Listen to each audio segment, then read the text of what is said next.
Madame, salut monsieur, bonsoir et bienvenue au mérite panafricain des premières dames du continent de ce soir. Je vous le disais à l'entame, la CAN dès 17 h. Demain, ce sera le coup de gong, le coup d'envoi de cette compétition, la première dans le monde pour cette année 2022. Elle est footballistique en Afrique, donc c'est la 33e édition, la deuxième édition qui se discute en terre camerounaise après 50 ans, c'est-à-dire depuis 1972. Et demandons, dès 17 h, ce sera après la parade tout simplement d'ouverture qui va présider justement l'arrivée du président de la République et du président de la CAF et du président de la République dans ce stade d'Olembe. On va donc parcourir ce qui, en réalité, fait la spécialité de cette CAN, mais aussi les coulisses, les contextes, environnement, cadres, acteurs et toutes les forces en présence. Samuel Dionodor Yumbi, bonsoir et bienvenue. Bonsoir mon cher Bébé Tondi, bonsoir à tous les téléspectateurs d'Afrique Média, bonsoir à tous les panélistes, mon copanéliste, M.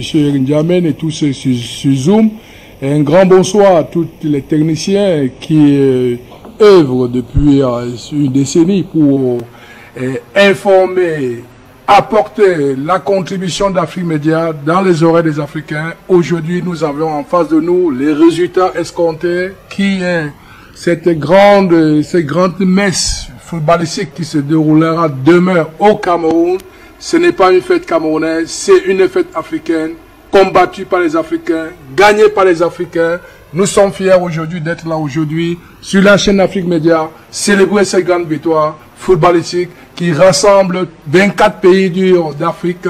Nous pouvons dire tous les 54 pays sont en joie aujourd'hui de célébrer après 50 ans au Cameroun une fête merveilleuse dans des infrastructures merveilleuses grâce à ces populations et surtout ce grand bâtisseur, ce grand leader, son excellence M. Paul Biya, qui contre vents et marées a apporté cette contribution pour la dignité et l'émerveillance d'un peuple enfin rassemblé autour d'un événement, la CAN Énergie 2021 au Cameroun. Bienvenue à tous les supporters, bienvenue à tous les clubs, bienvenue à tous les fanatiques du football et à toute la jeunesse. Soyez toujours ceux-là qui pendant un mois seront attentifs pour la sécurité de nos intérêts, pour la sécurité des stades, pour la sécurité au sein des spectateurs, pour la sécurité et pour jouer le rôle de relais avec les forces de l'ordre qui seront partout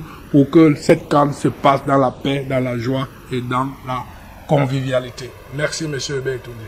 Merci à vous. Alors, Célestin Jamen, bonsoir et bienvenue. Bonsoir, mon cher Bien, bonsoir à tous les spectateurs d'Afrique Média, bonsoir mon copanéliste Dionodor, et bonsoir à toutes celles et à tous ceux qui nous regardent aujourd'hui. Effectivement, c'est une grande fête, évidemment, camerounaise d'abord, parce que c'est le pays hôte, c'est le pays qui accueille cette grande fête panafricaine, mais c'est aussi une fête pour tous les Africains et au-delà de l'Afrique, pour tous ceux qui sont des amoureux du football. Je tiens à rappeler à ceux qui nous regardent que la CAN, c'est quand même, après les Jeux Olympiques et la Coupe du Monde de football, le troisième événement le plus médiatisé dans le monde. Donc, malgré les entourloupes, les estocades d'un certain Gianni Infantini, finalement, qui s'est cassé le bec sur la terre du Cameroun, la CAN n'a pas glissé une deuxième fois et la CAN aura bel et bien lieu dans ce merveilleux pays qu'est le Cameroun. J'aime le Cameroun, je suis fier d'être Camerounais et ça n'a évidemment rien à voir avec un quelconque gouvernement. On doit aimer sa terre. Là où est enterré votre cordon ombilical, là où sont enterrés vos ancêtres, c'est la raison pour laquelle nous sommes passionnés par ce pays qui regorge d'énormes ressources.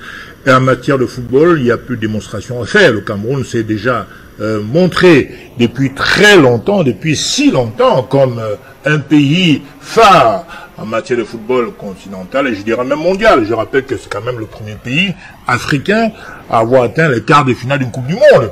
Donc ça, il faut le verser au dossier, ça compte. Donc en plus, je crois que sur le plan infrastructurel, parfois les grands événements constituent en même temps l'occasion pour certaines nations, n'est-ce pas, de pouvoir relancer ou bien lancer des grands travaux infrastructurels. Je crois que dans le cas d'espèce, il va falloir, même après la CAN, continuer à y penser, c'est-à-dire que à essayer de renforcer nos structures infrastructurelles, les routes, les échangeurs, les autoroutes, pourquoi pas, parce qu'il est important qu'aujourd'hui le Cameroun passe à un autre cap, n'est-ce pas? Il y a eu longtemps des projets sur le papier, il est temps que ces projets prennent corps, n'est-ce pas, sur le terrain. Et je me réjouis quand même, tout de même, parce que nous avions prévu, n'est-ce pas, 7 stades pour cette CAN, parce que la CAF en avait demandé 6. Le Cameroun est allé jusqu'à 7 stades aux normes FIFA. Je rappelle que le stade Omnisport Bépanda n'a pas été retenu, malheureusement, pour cette CAN. Mais c'est un stade aux parfaites normes de la FIFA. J'y étais hier avec l'équipe de Côte d'Ivoire, qui a été admirative, n'est-ce pas, de ces infrastructures de Bépanda. Et je crois qu'effectivement, le Cameroun peut se targuer aujourd'hui d'être l'un des pays dans le monde à pouvoir être en mesure, au point de vue infrastructurel, d'accueillir au minimum une Coupe du Monde junior, si ce n'est la Coupe du Monde elle-même. Donc voilà les atouts qu'on regorge aujourd'hui, et je crois que le Cameroun aujourd'hui doit se tourner maintenant vers l'aspect footballistique, et j'ai la conviction en ce qui me concerne que le Cameroun, le 6 février, va brandir le 6e trophée continental. C'est tout ce que je leur souhaite, et je n'ai aucun doute que à la maison, ça fait 20 ans qu'on est invaincu, n'est-ce pas, et il n'y a pas de doute que le Cameroun devra remporter cette grande compétition continentale, mon cher Hubert. Merci à vous. Vous êtes déjà parti pour la campagne camerounaise. On va observer. Alors, on va aussi saluer dans la capitale économique, il y a une grande initiative là-bas, le village de la Cannes, qui a pris ses quartiers au Parc des Princes, au cœur de la ville de Douala. Probablement, on aura peut-être aussi une personne qui viendra nous en parler tout à l'heure. Alain Jules Meignet, vous êtes à Paris, alors bonsoir et bienvenue au mérite panafricain des premières dames du continent. Bonsoir Hubert, et tout dit, bonsoir, n'est-ce pas, Monsieur N'Djamène, bonsoir, Monsieur Dionodore, et bien évidemment aussi l'autre invité qui est sur Zoom. Je suis un peu jaloux, n'est-ce pas, de vous, hein, puisque vous êtes au Cameroun et que vous vivrez en direct, n'est-ce pas, cette belle compétition, on va dire la plus belle compétition justement qui débute en cette année 2022. Il faut noter que le football au Cameroun est une religion. C'est pour cela que je riais souvent lorsque certains influenceurs, comme on dit, entre guillemets, et lanceurs d'alerte disaient que voilà, il n'y aura jamais de CAN au Cameroun et que ils sont prêts à faire des paris. Je crois que la CAN a lieu effectivement au Cameroun. Ça se déroule à partir de demain. Je crois que ce n'est pas une mince affaire. C'est le fameux jour dit, hein, bien évidemment. Donc, peu importe les moyens, peu importe les retards, tout chemin mène à Rome, comme on dit. Par conséquent, l'essentiel aujourd'hui, c'est la question qui est vraiment centrale. Est-ce que effectivement la CAN a lieu?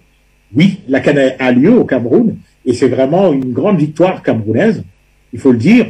Et tout à l'heure, Monsieur N'Djamène le disait, que ce n'est pas une histoire n'est-ce pas, d'un gouvernement ou quoi que ce soit. D'ailleurs, quand je viendrai au Cameroun, je vais lui emprunter son chapeau, son beau chapeau rouge. Bon, bref, trêve de plaisanterie. Je crois que, sincèrement, c'est une sacrée bonne chose, déjà pour le Cameroun, pour l'ambiance qu'il y aura. Et je crois que en cette veillée d'armes, on voit très bien que les choses sont en train de bien se préciser, les choses sont en train d'aller à 1000%, hein, on va dire ça comme ça, et je crois que c'est une fierté africaine, c'est une fierté camerounaise, d'autant plus que on a vu au niveau de la FIFA, et on a vu au niveau des clubs européens où la plupart de nos stars footballistiques évoluent, où il y avait n'est-ce pas, des cris d'orfraie, où des gens faisaient semblant, à la limite méprisaient même les Africains, alors que ce sont ces Africains-là aussi qui font gagner ces clubs-là. Ce sont ces Africains-là qui font que ces clubs deviennent riches. On voit très bien comment ces clubs-là sont rachetés par, n'est-ce pas, les pétrodollars venus, n'est-ce pas, des Émirats, etc. Donc je crois que c'est une très bonne chose pour l'Afrique, c'est une très bonne chose pour le Cameroun, et je crois que la fête sera effectivement belle, on ose l'espérer, et ce que j'ai envie de dire dans ce premier propos, c'est simplement que les Camerounais comprennent que aujourd'hui, c'est le Cameroun qui doit être honoré, non seulement par eux, mais c'est-à-dire l'accueil des étrangers qui viennent au Cameroun. Et bien évidemment, sur le plan sécuritaire, il faut que chaque Camerounais fasse très attention, parce qu'on ne peut pas mettre un gendarme derrière chaque citoyen. Donc, s'il découvre qu'il y a des gens suspects, etc., il faut vraiment très rapidement signaler à la police, parce qu'on sait très bien que certains troubles faits veulent faire que cette CAN ne se déroule pas dans de bonnes conditions. Mais j'ose espérer quand même qu'elle se déroulera dans de bonnes conditions, parce que j'ai foi, n'est-ce pas, en l'homme camerounais, j'ai foi en l'homme en général, et je crois que c'est très important de le dire. Il faut que on regarde autour de nous, il faut que la sécurité soit là, et je vais dénoncer quand même pour finir la sortie, n'est-ce pas, de la fédération burkinabé qui rencontre le Cameroun en match d'ouverture demain, où ils veulent remettre en cause certains tests PCR, notamment par rapport à la Covid. Je crois qu'il ne faut pas accepter ce genre de chantage-là, parce que la CAF valide ces tests-là. Par conséquent, je crois qu'il ne faut pas jouer à cela. Nous aussi, on a eu des joueurs qui ont été testés positifs. Ils sont à l'isolement. Et puis, bien évidemment, on peut faire un contre-test que de crier au loup. Je crois que ce n'est pas très sport. Et j'ose espérer que les autres équipes ne joueront pas ce jeu néfaste-là, de manière à ce que vraiment cette compétition se déroule dans de très bonnes conditions. Voilà. Michel Nyamba, vous êtes avec nous. Bonsoir et bienvenue.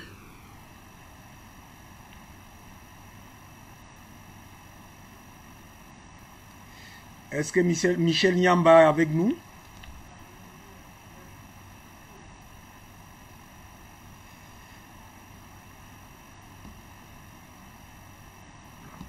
Alors là, on va peut-être, en attendant que les conditions soient réunies de ce côté, du grand zoom avec Michel Nyamba, Célestin Jamen, vous êtes déjà entré tout à l'heure, mais on voudrait quand même d'abord observer, Alain Jules Meillet venait de le dire, qu'il y a eu beaucoup de narratifs, beaucoup de discours autour de cette CAN depuis 2019. Elle a glissé une fois, elle a glissé une seconde fois. Il y a eu beaucoup d'éléments, mais finalement, elle se tient. Donc, la CAN des obstacles est finalement officielle. Elle va se tenir demain. Quelle est la lecture qu'il faut faire par rapport à tout? Vous êtes un homme politique, on ne va pas faire la politique là maintenant, mais on va quand même examiner tout ce parcours. Même en football, tout est politique dans la vie. Rien n'échappe à la politique, si vous voulez savoir. Donc, pour ce qui me concerne, je pense qu'en 2019, ce glissement, était tout à fait explicable, si ce n'est justifié parce que on n'était pas prêt, évidemment, les infrastructures n'étaient pas au point, puisque le stade Olembe était encore très très embryonnaire en termes de construction. Donc, pour ce qui concerne l'ajournement, la CAN 2021 qui est jouée en janvier 2022, il est clair qu'il y avait là comme une espèce de conspiration contre le Cameroun, parce qu'on a mis une pression qui était inhabituelle sur la date de livraison du stade d'Olembe, parce que tous les autres stades étaient prêts depuis très longtemps. Je me rappelle que j'étais déjà, n'est-ce pas, à Kwekon en 2017. Le stade de Kwekon était déjà prêt. J'étais au stade de Limé, c'est déjà prêt. Le stade de Rongier, Adja, à Garoua était prêt en 2018 déjà, dont le seul élément qui posait véritablement problème, c'est le stade de Olembe. Et le stade Olembe, aujourd'hui, tout le monde voit l'apothéose, ce bijou architectural, il faut bien le dire. Qu'on soit de quelque bord politique qu'on soit, on doit voir l'honnêteté intellectuelle et politique, n'est-ce pas, de reconnaître que nous avons là l'un des joyaux mondiaux, n'est-ce pas, en termes d'infrastructures de football. Et je ne pense pas de souvenir donc qu'il y a même un stade en Afrique qui égale le stade d'Olembe, il faut bien le dire. Donc aujourd'hui, je pense que il y a eu cette conspiration, je disais, qui venait essentiellement du président Gianni Infantino, ce président mafieux de la FIFA. Oui, je le nomme directement parce qu'il n'y a pas de raison de ne pas le nommer. Tout le monde l'a vu, tout le monde l'a entendu. Il a ourbi toutes les conspirations possibles pour que cette CAN soit annulée. Hein? Il était question qu'elle soit déjà récupérée par le Qatar. Après, on nous a fait croire, nous fait comprendre que non, ce sera mieux en juin. En tout cas, il y a tout le gotha, n'est-ce pas, de l'establishment de l'UEFA et de monsieur Gianni Infantino qui a cru devoir mépriser les Africains. Et c'est l'une des raisons pour laquelle j'apprécie également la sortie du président de la FECAFOOT qui a été très précieuse. Parce qu'il a revendiqué quand même, et c'est tout à fait normal, la dignité et le respect des Africains. Je me rappelle qu'au mois d'août 2021, il y a eu la finale Angleterre-Italie au stade de Wembley. Il y avait quand même 62 000 spectateurs. On n'a jamais évoqué le variant Delta, et le stade était plein à craquer, et donc les matchs sont joués dans la liesse populaire. On a vu la mini-coupe du monde arabe au Qatar, où l'Algérie est venue à bout de la Tunisie. Il y avait 61 000 téléspectateurs, et on n'a jamais évoqué un quelconque variant, ni Omicron, ni Delta que ce soit. Alors quand c'est l'Afrique noire, les gens piétinent, les gens s'acharnent. Et ça, c'est inadmissible. L'Afrique a droit à toute sa dignité. Je crois que l'ère des pères d'Ossile est révolue. Aujourd'hui, il y a une nouvelle ère de nouveaux Africains qui entendent faire parler, en tout cas leur dignité, à faire parler leurs droits. Et c'est de bonne guerre, je peux le comprendre. Mais en tout cas, l'Afrique réclame sa dignité. Il n'y avait pas de raison, en tout cas rationnelle, pour que cette date soit ajournée. Parce qu'en vérité, nous étions d'accord en 2020 pour que la CAN se déroule en janvier. Il n'y a pas de problème. C'est la CAF, en collaboration avec la FIFA elle-même, qui sont venus imposer janvier. Alors, tout cas, ils sont d'accord pour juin, mais c'est eux qui viennent imposer janvier. Alors, ils se rendent compte que les championnats, la plupart des championnats africains, européens, où évoluent pas mal de professionnels africains, eh bien, ils sont encore en pleine ébullition. Raison pour laquelle, pour leurs intérêts mercantiles, ils ont voulu jeter de l'opprobre sur cette compétition internationale. Donc aujourd'hui, il faut dire que les Africains se sont comme un seul homme. Et je salue également au passage M. Patrice Motsepe, le président actuel de la Confédération africaine de football, pour la fermeté qu'il a pu avoir face à Gianni Infantino, qui a tout fait pour leur imposer, pour lui imposer que la CAN puisse se jouer, si ce n'est au Qatar, en tout cas du moins repoussé à juin. Il y a eu ce fameux sommet d'Addis Abeba où Monsieur Motsepe a tenu ferme, ça je tiens à le saluer ici solennellement, et ça réjouit toute l'Afrique. Et aujourd'hui, je pense que demain, l'Afrique, pour aucune raison, ne se laissera plus marcher sur les pieds. Comprenez, il y a des droits qu'il faut respecter. Quand il s'agit d'un championnat européen, quand un Français doit quitter le championnat anglais pour aller jouer pour le compte de la France, il y a un calendrier FIFA qui est respecté par tout le monde. Le calendrier FIFA est également, comment dirais-je, applicable pour les joueurs africains. Il n'y a pas de raison que le calendrier FIFA soit applicable uniquement pour les joueurs européens dans leurs différents championnats, n'est-ce pas, et que quand il s'agit de l'Afrique, qu'on n'applique pas ce principe-là. Donc je crois que la raison a triomphé, et en tout cas je me réjouis que l'Afrique ait gagné en dignité dans cette affaire, et j'espère que pour les prochaines compétitions, naturellement, l'Afrique continuera à affirmer haut et fort, n'est-ce pas, sa place. C'est l'occasion pour moi de dire que l'implication du président de la FECAFOOT a été aussi quand même importante, parce que il n'a pas été, entre guillemets, comme on attendrait d'un Africain docile. Et là, je crois que c'est un nouvel éveil pour l'Afrique en général, le Cameroun en particulier. Et c'était un signal très fort que nous envoyons aujourd'hui aux responsables mondiaux du football, parce que quand on regarde les championnats européens, l'Afrique fournit quand même un contingent assez importants, n'est-ce pas, des joueurs professionnels qui évoluent, et pas des moindres. Quand vous prenez par exemple un club comme Liverpool, vous avez Mohamed Salah, un Africain, vous avez Sadio Mané, un Africain, qui sont des titulaires à part entière de ces clubs-là. Et j'en passe et d'autres, Toko Ekambi, Zambou Anguissa à Naples, etc. Donc je pense qu'aujourd'hui, la puissance, l'importance des joueurs africains fait qu'aujourd'hui, ils doivent également peser de tout leur poids de star international pour parler en faveur de l'Afrique. Il s'agit d'une posture qui, a priori, est sportive, mais c'est aussi une posture politique, parce qu'en vérité, comme je l'ai dit tout à l'heure, tout est politique dans le monde. Merci, tout est politique. Alors, Samuel Yumbi, la lecture de Célestin N'Djamène évacue un ensemble d'éléments. Mais lorsqu'on a écouté par exemple Samuel Eto'o, nous sommes à la veille, la CAN va se tenir, c'est peut-être pour qu'il y ait des conversions et des examens de conscience pour tous ceux qui étaient dans ce méli-mélo. Vous avez cité Monsieur Infantino. Samuel Eto'o a quand même affirmé que, en posant la question de savoir qu'on lui donne une seule raison, il a dit, ce qui est dommage, c'est que les Africains sont embarqués dans cette affaire. On pourrait dire que les Camerounais sont embarqués dans cette affaire. Mais ce soir, tout le monde va se mobiliser pour demain, pour la joie et la fête. Oui, monsieur Hubert Toundi, il faut dire... L'élection du président d'Africa Foot, le président Samuel Eto'o, a fait un impact considérable pour l'Afrique, pas seulement pour le Cameroun, parce que, à écouter Samuel Eto'o, il parlait au nom de tous les Africains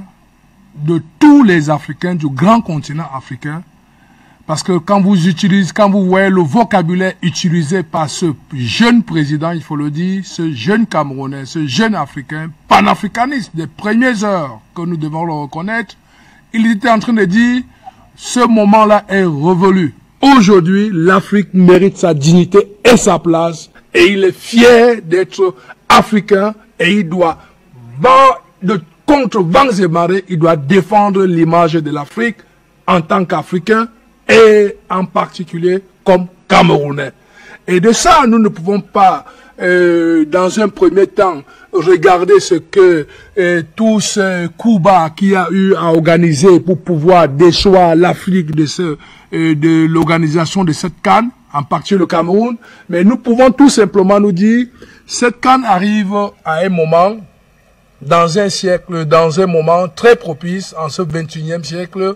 Nous devons dire que ce laboratoire qui est le Cameroun, nous devons dire que c'est une fête camerounaise, c'est la victoire des Camerounais tout d'abord. Les Camerounais ont tenu bon derrière ce leader, son Excellence, Monsieur Paul Biya, qui, avec des gouvernements successifs, avait un seul objectif, et son objectif, aujourd'hui, nous pouvons croire et nous pouvons féliciter aujourd'hui qu'il a atteint ses objectifs en mettant sur pied les institutions fortes, les hommes forts et les infrastructures aujourd'hui qui accompagnent. C'est une victoire camerounaise de tous les Camerounais de tous bords, tout d'abord, que nous devons reconnaître, parce que quiconque a un cadre national d'identité camerounaise doit se sentir fier de ce que son Excellence M. Paul Biya est en train de nous démontrer en ce 21e siècle, qu'impossible n'est pas africain. Africain doit savoir défendre au moment opportun,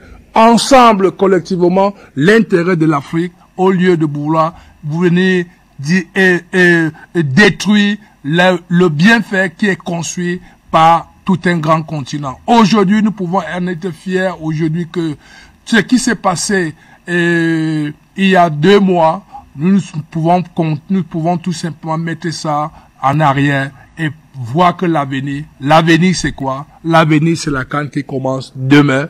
Demain, c'est une grande fête et cette fête-là, je le dis et je le répète encore, Monsieur Hubert Toundi, et comme l'a dit mon copanéliste ici, que le football, partout où il y a politique, c'est la politique de son Excellence Monsieur Paul Biya. La politique, dans sa détermination à apporter et à donner à l'Afrique une dignité qui est en train de démontrer aujourd'hui que dans la politique, il y a la diplomatie. Et la diplomatie, il en a enseigné et ça fait école aujourd'hui de démontrer comment on peut rester zen et rester campé sur sa position quand on est sûr qu'on est dans son droit chemin, on ne peut qu'avoir des résultats tels qu'il est là. Et nous pouvons aussi, quelque part, recadrer certaines personnes qui sont individuellement camerounais ou africains, qui ont voulu et qui n'ont pas cru que cette CAN aura lieu.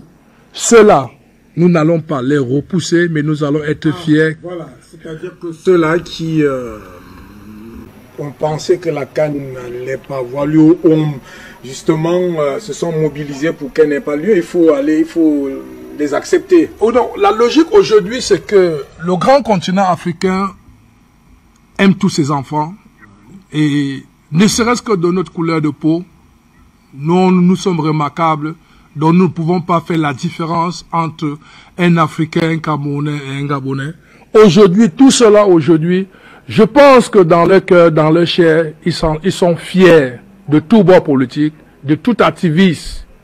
Et ces activistes que nous voyons souvent, qui viennent d'autres pays, qui viennent de partout, qui sont africains ou qui ne sont pas africains, aujourd'hui, la force de l'expérience des Camerounais, pas de son chef d'État, mais des Camerounais, a su amener cela à la raison de comprendre que tout ce qui doit se faire pour l'intérêt général, personne ne peut la détruire. Et même ceux qui sont dans l'exécutif de la FIFA, qui ont cru quelque part qu'ils pouvaient manipuler et déstabiliser le Cameroun, se sont rendus compte que le Cameroun, c'est la terre tombante pour tous ceux qui viennent dans l'illégalité pour détruire ce qui est légal. Et pour tous ceux Africains aussi qui ont pensé, en particulier les Camerounais, ils se rendent compte aujourd'hui que la raison gagnera toujours sur le mensonge. Et le mensonge restera toujours dans son trou, car la liberté d'expression ne permettra plus à tout un chacun de dire du n'importe quoi quand il s'agit de la constitution de l'Afrique.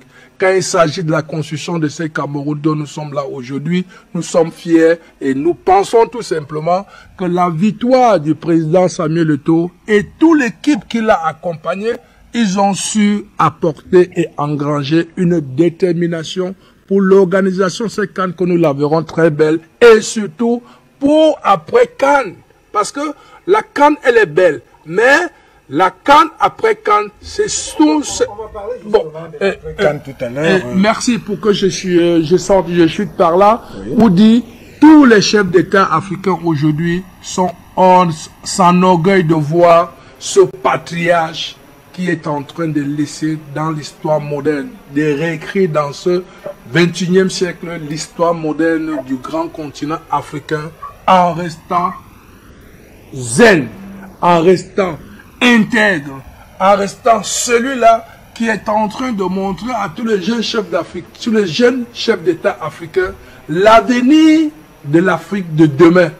L'avenir de l'Afrique de demain, elle est politique, elle est diplomatique. C'est rien que dans le cadre politique où tout un chacun qui voudrait apporter sa contribution pour la construction d'un pays ou d'une Afrique meilleure, ou dans la diplomatie, il faudra être intransigeant pour quelque part revendiquer son droit quand on est dans la légalité de la chose. C'est l'enseignement qu'aujourd'hui, sur Afrimédia, nous pouvons interpeller les Africains à comprendre la quinquessence de cette CAN. Nous allons la jouer demain. Mais comment a-t-on arrivé là pour avoir toutes ces infrastructures? C'est le plus important. Ça veut dire qu'il y a eu un peuple qui est resté résilient derrière son chef de l'État contre vents et marées pour que cette CAN puisse y avoir. Donc c'est cette conception que les Africains aujourd'hui doivent savoir revendiquer avec détermination leurs droits. Donc, mon cher Hubert Toundi, nous avons une CAN qui est panafricaine, il faut le dire, parce que nous avons un chef d'État panafricain qui est son excellence M. Paul Biya. Il n'y a plus rien à dire de ce côté. Et quelque part, tous les pays amis européens, certains qui étaient mécontents, en sont résolus aujourd'hui fiers parce que nous avions vu comment on a voulu à un moment créer un dérivant du Covid-19 en appelant Omicron pour pouvoir changer de date. Mais aujourd'hui, nous nous rendons compte que tout cela, comme a bien dit ce jeune président de l'Africa Foot, M. Samuel Eto'o, qu'il voudrait avoir une seule raison. Quand l'année dernière, nous avions vu la Coupe d'Europe se jouer, pas dans un seul pays, mais dans plusieurs pays européens. Donc aujourd'hui, ce laboratoire qui est le Cameroun démontre encore aux yeux du monde entier que les mesures barrières qui sont prises depuis le début de la Covid ne seront pas, ces mesures barrières seront respectées, mais la dérive qu'on a voulu imposer Omicron pour empêcher cette CAN, aujourd'hui nous sommes face à une réalité que l'Afrique, tous les joueurs qui arrivent aujourd'hui, qui sont testés, ceux qui sont testés positifs, ils sont pris en charge, et sachant que après quelques jours, ils vont retrouver les champs de bataille qui sont les stades, et nous sommes fiers aujourd'hui que tous ces joueurs africains évoluant en Europe retrouveront les mêmes stades, les mêmes gradins, les mêmes terrains, les mêmes gazons, ce qui prouve qu'il n'y a pas de changement. Ceux qui sont partis pour venir évoluer ici, et quand ils repartiront, ils auront tout leur automatisme qu'on a voulu dans un lobby, qui ont voulu quelque part dire ces jeunes ne pourront pas arriver parce qu'ils sont atteints du Covid. Merci. Merci à vous. Alors là, vous parlez des présidents de clubs européens qui justement ont commis une lettre qui n'allait pas libérer les joueurs de crainte que ces derniers ne viennent attraper le Covid, et cela pourrait empêcher la progression de ou l'évolution de leurs équipes respectives. Michel Nyamba, vous êtes avec nous. Vous êtes tout de Lion Indomptable habillé. Bonsoir et bienvenue. Bonsoir, Monsieur Hubert, et bonsoir au panel. Je voudrais profiter, n'est-ce pas, de ma première intervention, saluer toute l'Afrique. Je rectifie très rapidement le nom parce que j'ai suivi Michel Nyamba. Je croyais que c'est une autre personne. Alors, c'est Michel Wamba quand même. C'est Monsieur Michel Wamba, NWMBA. Merci. Voilà, je disais que je profite de l'opportunité qui m'est offerte aujourd'hui pour saluer toute l'Afrique en général et les Camerounais en particulier, qui auront la lourde mission de présenter aux yeux du monde, n'est-ce pas, les merveilles des hommes sur la terre. Car le Cameroun est la destination prisée de tout être vivant sur terre. Même si c'est le bon Dieu qui décidait de faire un tour sur terre, il n'hésiterait pas d'aller au Cameroun. Ça, c'est ce que nous disons aux gens. Et je ne peux pas ne pas saluer mon frère et ami Célestin Djamène que je retrouve après cette année, n'est-ce pas, de séparation. Bonsoir l'Afrique, comme je disais, et merci de me donner la parole.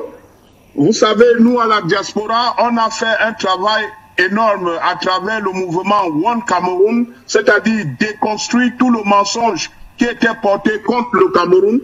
On a essayé, plus ou moins, à dépoussiérer tous ces clichés négatifs qu'on a collés à notre pays en lui prêtant de tous les mots, n'est-ce pas, qu'est-ce que je vais dire, partout on faisait croire que nous n'avons ni route, ni école, ni eau, ni électricité.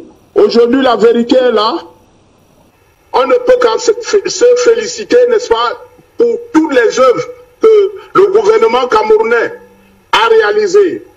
Je voudrais dire également merci à ce gouvernement pour avoir pensé à la diaspora en invitant nos influenceuses qui vont venir sur le terrain et montrer au monde entier toutes les merveilles qui puissent être, si possible, faites par les êtres humains.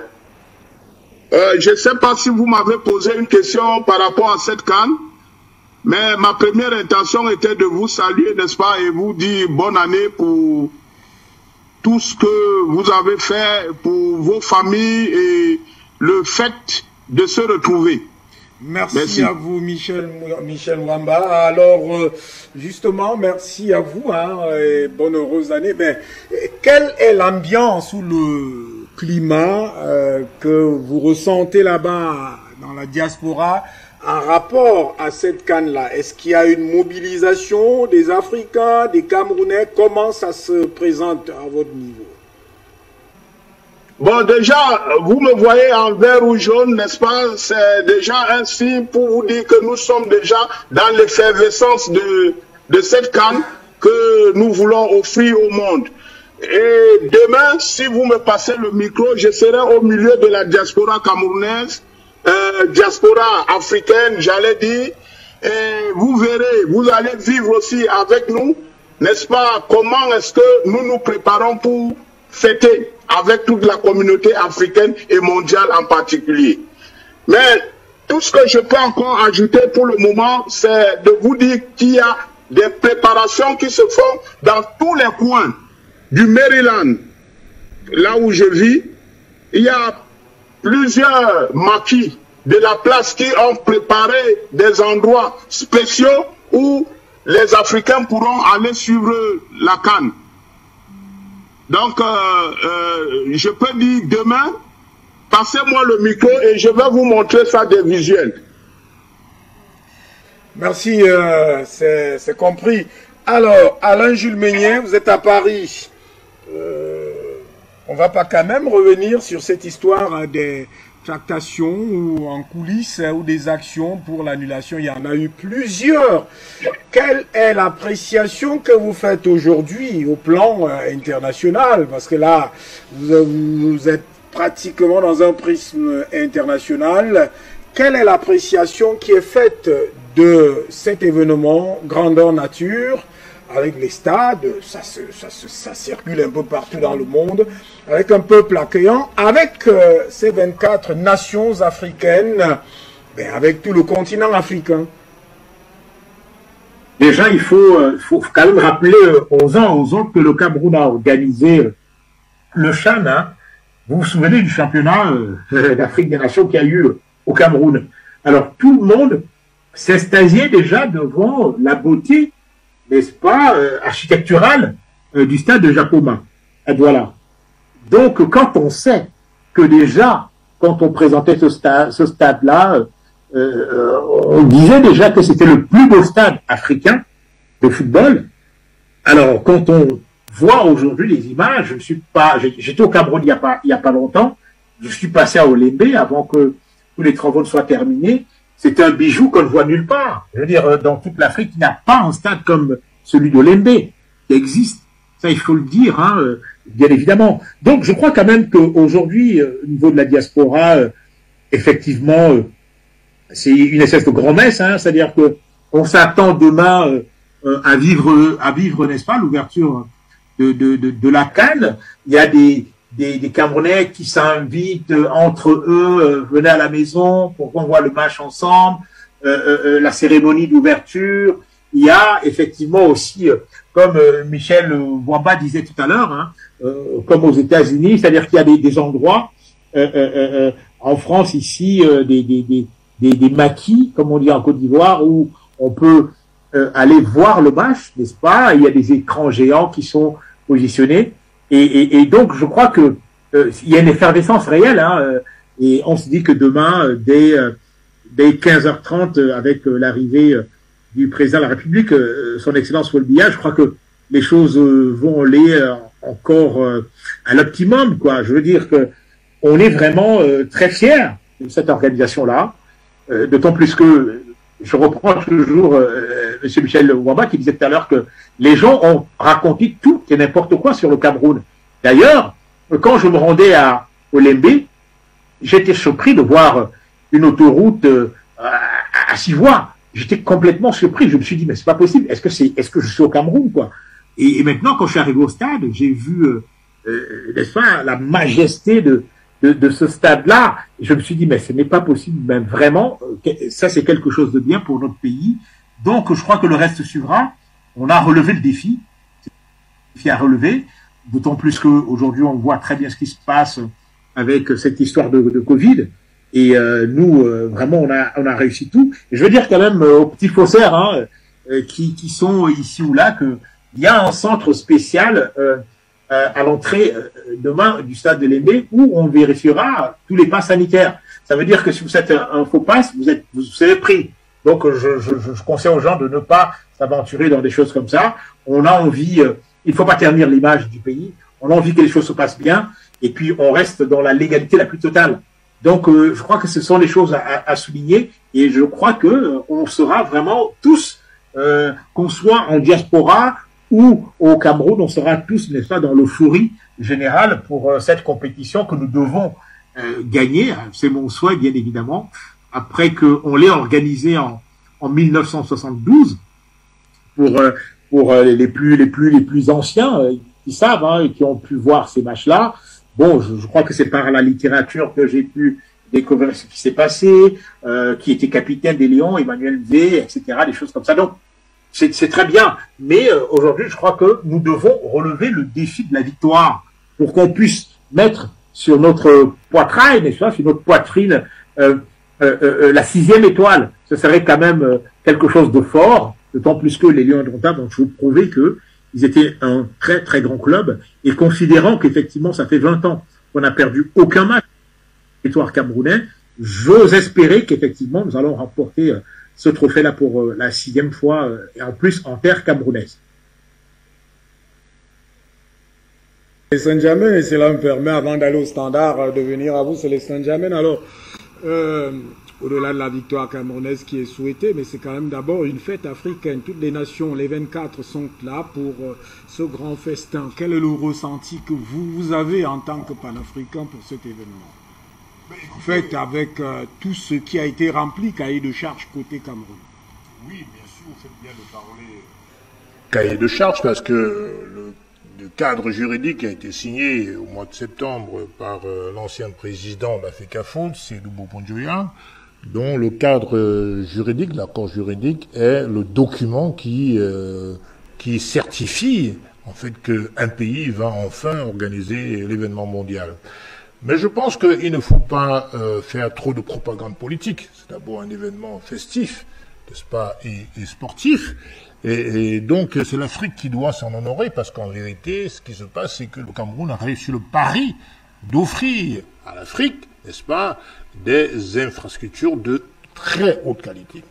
Je crois que il n'est pas très utile de glisser sur le terrain la propagande politique, parce que nous pensons qu'aujourd'hui, le Cameroun doit d'abord, ça qui ferait une merveilleuse fête le 6 février, c'est que le Cameroun puisse brandir, n'est-ce pas, le 6e trophée continental, parce qu'en vérité, quoi qu'à 6, nous serions toujours derrière l'Égypte. Donc c'est la raison pour laquelle il nous faut déjà avoir ce 6e trophée pour, dans 2 ans après, en Côte d'Ivoire, puisque c'est eux qui vont organiser la prochaine CAN, égaler l'Égypte en termes de palmarès du trophée africain. Donc, je suis très content, parce qu'en vérité, c'est le premier pays à organiser une CAN, me semble-t-il, à 24 nations, si j'ose dire. Je ne sais pas si en Égypte, oui, c'est le premier pays. Donc, en vérité, dans le cahier de charge, on avait demandé de fournir 6 stades de standing international, au nom de la FIFA. Nous en avons fourni 7. Et je vous dis encore que hier, j'ai été au stade de Bépanda, Omnisport, j'étais émerveillé, les Ivoiriens avec, que c'était un stade d'entraînement pourtant, alors que c'est un stade qui est parfaitement digne de recueillir les matchs à valeur continentale, voire mondiale. Donc, en vérité, c'est une fête africaine, et je pense que M. Motsepe n'a pas eu tort de dire que l'Afrique offrira, pour la première fois, la plus belle fête sportive que l'Afrique ait jamais offert au monde entier. Et moi, je suis derrière lui pour penser comme lui, parce qu'en vérité... Il a dit qu'il sera là, il est déjà là. Il est arrivé hier. Il arrivera le 7 avec femmes et enfants. Et il a tenu parole, donc c'est déjà un homme de parole. Donc il est arrivé hier avec femmes et enfants. Ils sont installés confortablement dans les luxueux hôtels que le Cameroun a pu sortir de terre ces dernières années. Et donc, je crois qu'en tant qu'Africain, c'est un motif de réjouissance. Et je pense que dans la foulée, il va falloir même que le Cameroun puisse, n'est-ce pas, se porter candidat pour la Coupe du Monde en 2026.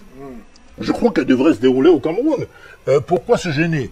Je crois qu'on a aujourd'hui les raisons de penser que le Cameroun peut accueillir la Coupe du Monde, n'est-ce pas, au Cameroun. D'ailleurs, quand vous regardez nos stades, je crois que le stade Olembe de Yaoundé est beaucoup plus luxueux, beaucoup plus massif et beaucoup plus réluisant que le stade de France, s'il faut comparer. Moi, j'y étais au stade de France, je pense que j'étais aussi au stade Olembe. À comparer les deux, je peux vous dire aujourd'hui que le stade d'Olembe est beaucoup plus important en termes d'architecture, beaucoup plus beau en termes d'architecture que le stade de France. Et donc, je crois que il faut pas avoir la fine bouche, faut dire les choses comme elles sont. Le Cameroun doit être fier, et l'Afrique avec, pour, n'est-ce pas, ces infrastructures footballistiques que le Cameroun offre à l'Afrique. Maintenant, la question qui se pose, c'est surtout l'accueil des étrangers. C'est vrai que tout n'est pas parfait au Cameroun, disons-le, mais je pense que toutes les dispositions ont été prises pour que les étrangers puissent quand même garder une très bonne image du Cameroun. Et au-delà de ça, après cette CAN, bien sûr, le stade ne resteront pas, comment dirais-je, inactifs, parce qu'il va bien falloir organiser d'autres événements, j'allais dire, au minimum africains, si ce n'est mondiaux. Il y aura des matchs de gala, il y aura des concerts, il y aura toutes les raisons du monde pour entretenir ce joyau architectural. Parce que quand on a pu offrir à l'Afrique et au monde ce type de bijoux architectural, il faut bien mettre en place toutes les batteries pour permettre au fil des années, d'entretenir l'ossature, justement, architecturale de ces bijoux. Donc, c'est la raison pour laquelle... d'y aller dans cet entretien, parce que là, c'est la pré-CAN. Au-delà de ce que vous venez de peindre là, quels sont pour vous les enjeux, là, pour le Cameroun, pour la nation camerounaise? Quels sont les enjeux immédiats? Pour demain, la compétition est là, elle va se jouer. Il y a un jeu, mais il y a aussi des enjeux. Oui, il y a un enjeu, parce que, comme je l'ai dit tout à l'heure en entrée d'émission, je pense que l'enjeu, il est aussi économique. Vous avez dit qu'on ne doit pas faire de propagande politique, mais... Non, je parle d'économie. C'est pourtant vous aussi, vous qui dites il y a le jeu et l'enjeu. L'enjeu sportif, il est connu. Je l'ai déjà dit, le 6 février, on va brandir le 6e trophée. Ah. Ça, c'est l'enjeu immédiat. Je veux dire que, effectivement, sur le plan sportif, je ne peux pas imaginer le Cameroun chez lui. Un pays qui n'a pas perdu de match à domicile depuis 20 ans. Je ne peux donc pas imaginer qu'on puisse perdre la CAN cette année chez nous. Donc, au-delà de l'enjeu sportif qui est connu, en tout cas, c'est ma position, nous allons remporter ce trophée le 6 février, je pense qu'il y a aussi un enjeu économique majeur. Un stade de football, d'ailleurs, je rappelle que le stade Olembe est en principe un complexe. Et que je n'ai pas de doute que, effectivement, ce stade et ce complexe vont continuer à se peaufiner, à s'agrandir, à se réaliser de manière totale en termes de complexe après la CAN. Et donc accueillir d'autres événements, autres que sportifs d'ailleurs, dans le monde, et en Afrique surtout. Donc l'enjeu, il est aussi économique. C'est la raison pour laquelle je pense qu'il va falloir ne pas, comment dirais-je, subir ce qui s'est passé au stade, je crois, Léomba du Gabon, ou je sais pas à quel stade là-bas, où on a laissé en jachère tout un stade qui faisait la fierté, qui a fait la fierté en 2017 de la CAN. Donc il va falloir en tirer les leçons de manière positive, et bien de se dire que ces joyaux architecturaux doivent quand même être entretenus, parce que il faut se dire la vérité en face. L'un des écueils ici en Afrique, c'est qu'on a du mal à entretenir. Alors je pense que cette période est révolue, je le souhaite en tout cas. Il faut donc que demain, après cette CAN, que le stade Bépanda soit actif, que le stade de Japoma soit actif, que le stade de Kwekon, de Limbe, de Rumdiadja, de Garoua, et bien sûr d'Olembe, Fandena, vous avez vu comment Fandena est bien entretenu. Fandena est super bien entretenu.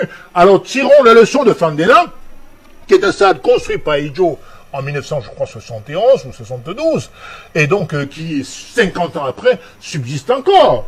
Donc on peut faire autant pour les stades comme Olembe, Japoma, etc. Donc voilà le défi qui va parfois valoir pouvoir se poser pour les Camerounais et pour les Africains en général. Parce qu'en vérité, vous savez, l'aspect sportif c'est une chose, mais au-delà du sport, il y a aussi l'image de l'Afrique qu'on transmet au monde entier. Le football est devenu, certes ça reste un jeu, mais c'est devenu aussi une industrie. Simplement, si je prends l'exemple très furtif sur les primes de Lyon, ils n'ont jamais eu autant de primes. Je pense que c'est mérité vu les enjeux qui vont se profiler, qui se profilent à l'horizon.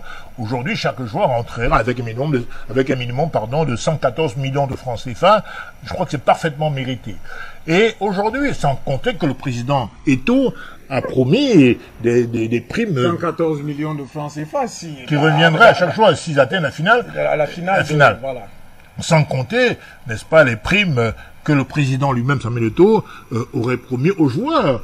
Donc c'est un enjeu financier très important. Imaginez-vous que ces 25 joueurs prenaient les 115 millions ou 114 millions, investissaient tous au Cameroun, mais c'est des dizaines, de centaines d'emplois qu'on pourrait créer dans notre pays.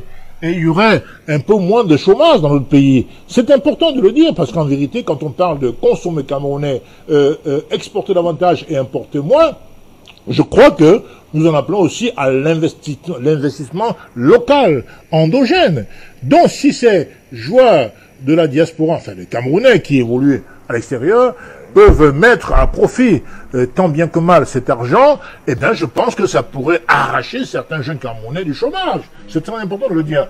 Donc moi, qu'on part du sport pour aboutir finalement à des résultats économiques assez probants, si ça se réalise, bien entendu. Donc c'est pour ça que je pense que il ne faut jamais dire que est-ce que le football, comme dit certains talibans, est-ce que le football développe un pays? Non, le football peut développer un pays. Connaissez-vous le budget d'un club comme Manchester United? Connaissez-vous le budget d'un club comme Manchester City? Mais c'est des milliers de milliards en CFA. Donc si ces milliards sont injectés dans l'économie, c'est tout à fait faisable, eh bien, ça devient un outil de développement d'un pays. Comme d'autres secteurs d'ailleurs, le secteur des casinos, le secteur de je ne sais de quoi. Donc en vérité, ce football-là peut générer beaucoup d'autres enjeux outre que sportifs. C'est pour ça que c'est important pour nous, d'abord, de réussir ce défi de l'organisation. Je crois que c'est déjà réussi à 50%, parce que les stades sont éblouissants, sont reluisants. Maintenant, le deuxième enjeu, le deuxième succès que nous envisageons, c'est le succès sportif.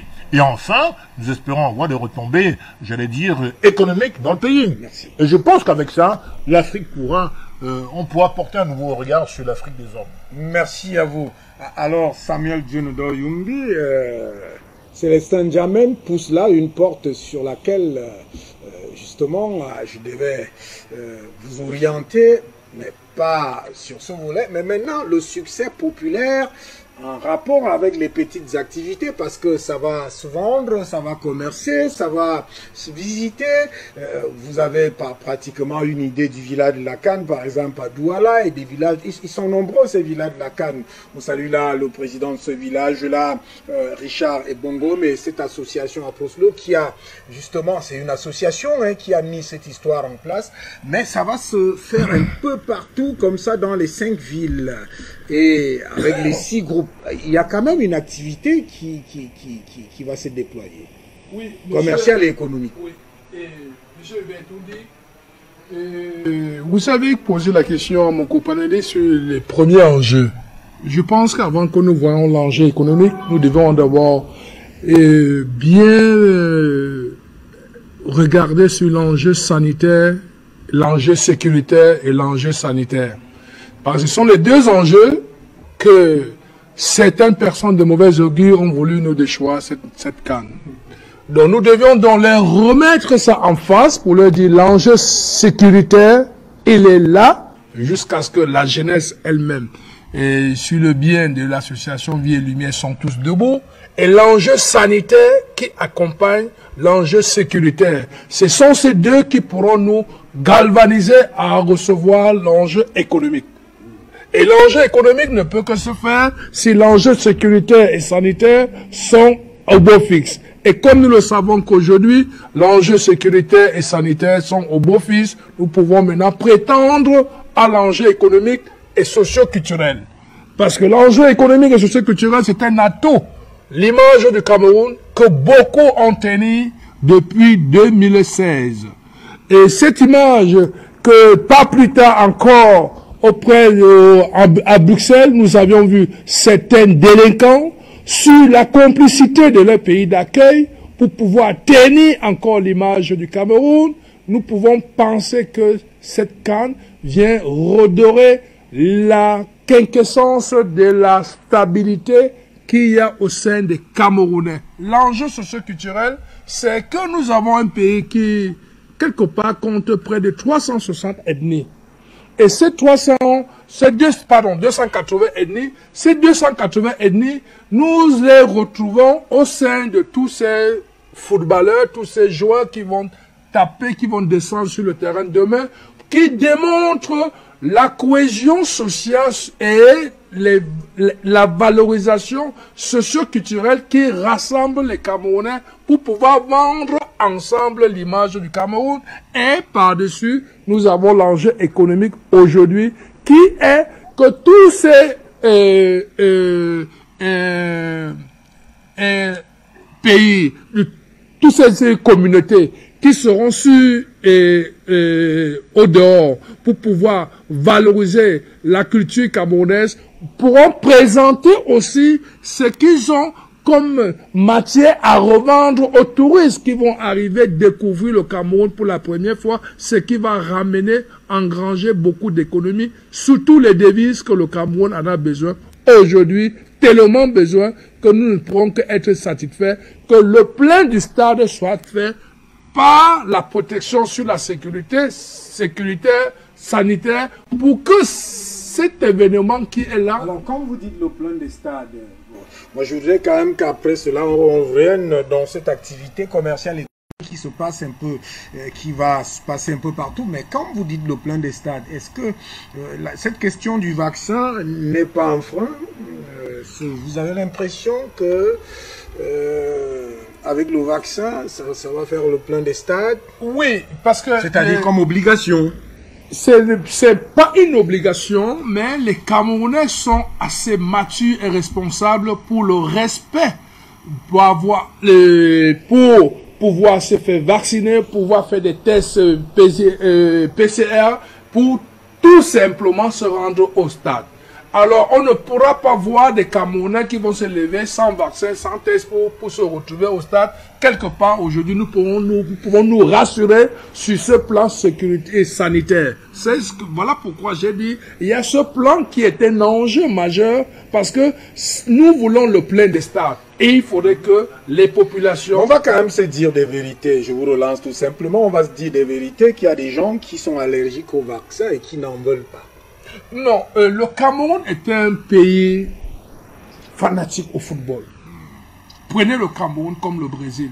Si vous demandez à la majorité des Camerounais, nous sommes 27 millions de Camerounais aujourd'hui, s'il y a 1 million qui ne vont pas se vacciner, tous les 26 millions pourront prendre le temps pour aller se vacciner parce qu'ils voudraient bien être au stade. Ça, nous sommes sûrs déjà pour ça que le Cameroun est un pays qui respecte les droits que l'OMS a mis sur pied et que la FIFA et la CAF ont insisté et que le chef d'État a pris cette responsabilité comptant sur les Camerounais parce que il faudrait que les Camerounais prouvent aux yeux du monde entier que le Cameroun est un pays digne, est un pays responsable. Et je pense que nous pensons que c'est au stade demain que la communauté internationale verra la fusion entre un peuple et son exécutif, qui est le chef de l'État. Parce que ce peuple est tellement respectueux et respecte les règles internationales pour pouvoir se prétendre à organiser une CAN comme celle-ci. Il faut être prêt au respect des règles. Et nous sommes quelque part satisfaits qu'à la sortie de cette CAN pendant 1 mois, les caisses de l'État et les caisses des communautés qui vont représenter leur culture seront assez pleines pour que, à la sortie, après 1 mois, que le Cameroun relance son économie et que les grandes infrastructures qui seront faites pour la bonne marche de l'émergence du Cameroun soit quelque part pris en charge par ces fonds qui vont entrer. Et je voulais quelque part rajouter, M. Hubert Toundi, que actuellement que nous sommes face à cette réalité, la réalité est celle-là. est-ce que le Cameroun ne regorge pas tous les infrastructures que même en Europe, moi qui suis de la diaspora, il n'y en a pas. Et nous sommes assez fiers de savoir que l'après-CAN est en train de prédestiner le Cameroun à une destination, je dirais, internationale, même pour la FIFA, même pour l'UEFA, pour que quelque part nous pourrions voir les demi-finales des championnats européens ici, ou une finale européenne ici, où la destination du Made Cameroun est en train de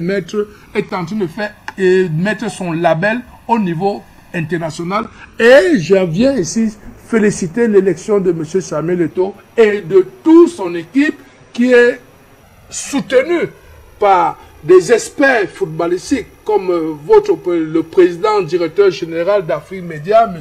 Justin Togou, qui sont ceux-là qui, après la CAN, vont tenir à bien ces infrastructures, ce qui manque dans certains d'autres pays. Parce que les qualités de ressources humaines que le Cameroun a aujourd'hui, qui a donné la possibilité que tous ces infrastructures soient là, c'est parce que le chef de l'État, c'est parce que les Camerounais, dans leur qualité, ont accompagné tout le maître d'œuvre pour pouvoir mettre ces infrastructures. Et ces infrastructures doivent être entretenues pour avoir les retombées pour des générations et des générations. Et c'est nous qui sommes là pour vendre l'image du Cameroun aujourd'hui, pour donner la possibilité que les meilleurs footballeurs africains aient pour destination Cameroun, sortent du Cameroun. Et nous ne pouvons qu'aussi, quelque part, dire aujourd'hui, la FIFA peut compter avec ce Cameroun qu'il a voulu, qui n'a pas voulu laisser aux yeux du monde entier regarder. Aujourd'hui, le Cameroun se torse la poitrine. Nous sommes contents que M. Gianni Infantino soit déjà arrivé et avec une fierté quelque part au Panaf. Il n'est pas encore arrivé. Et quelque part, nous pensons qu'il va y arriver s'il n'est pas encore arrivé. Mais M. Mouchepe a fait valoriser la dignité africaine en disant, en tant que président de la CAF, avec ce que je vois au Cameroun, nous ne sommes pas en Europe, nous sommes en Afrique.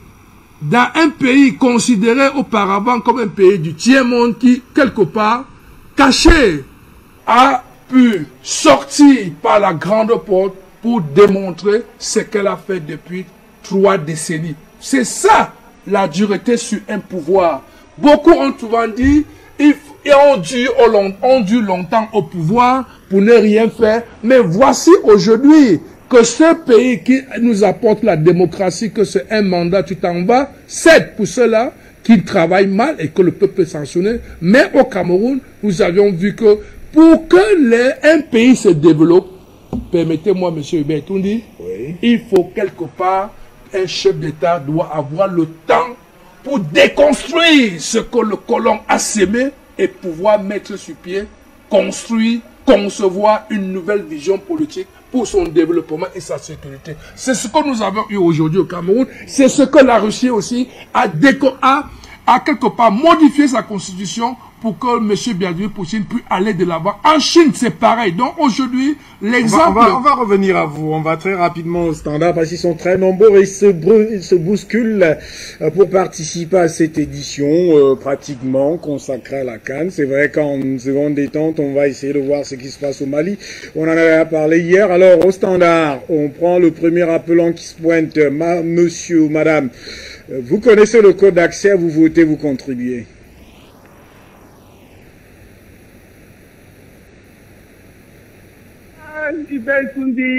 Bonsoir le panel. Moi je ne serai pas long. D'abord je ne serai pas long. Je voudrais remercier Eto'o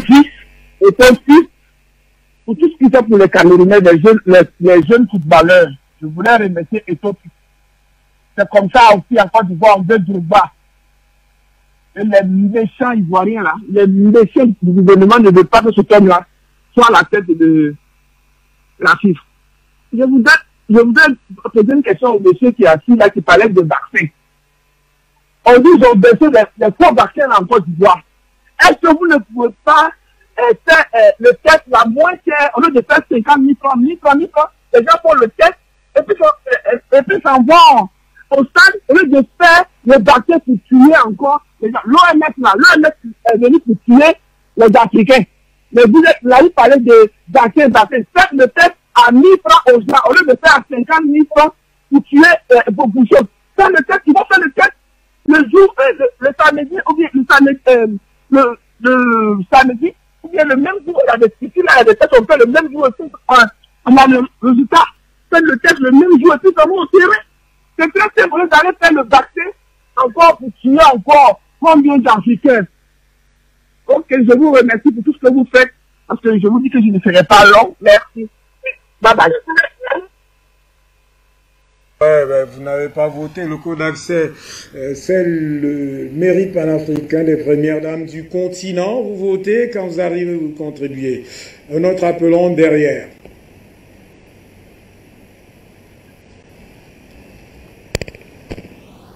Allô? Bon, bienvenue, cher monsieur. Code d'accès, vous votez, vous contribuez. Bonsoir, mon cher frère Etundi. C'est Delphin de Bujumbura. Je vous remercie de m'accueillir à la maison. Je vais saluer les panélistes sans les citer, et je les connais, ils me connaissent. Je vais gagner en temps.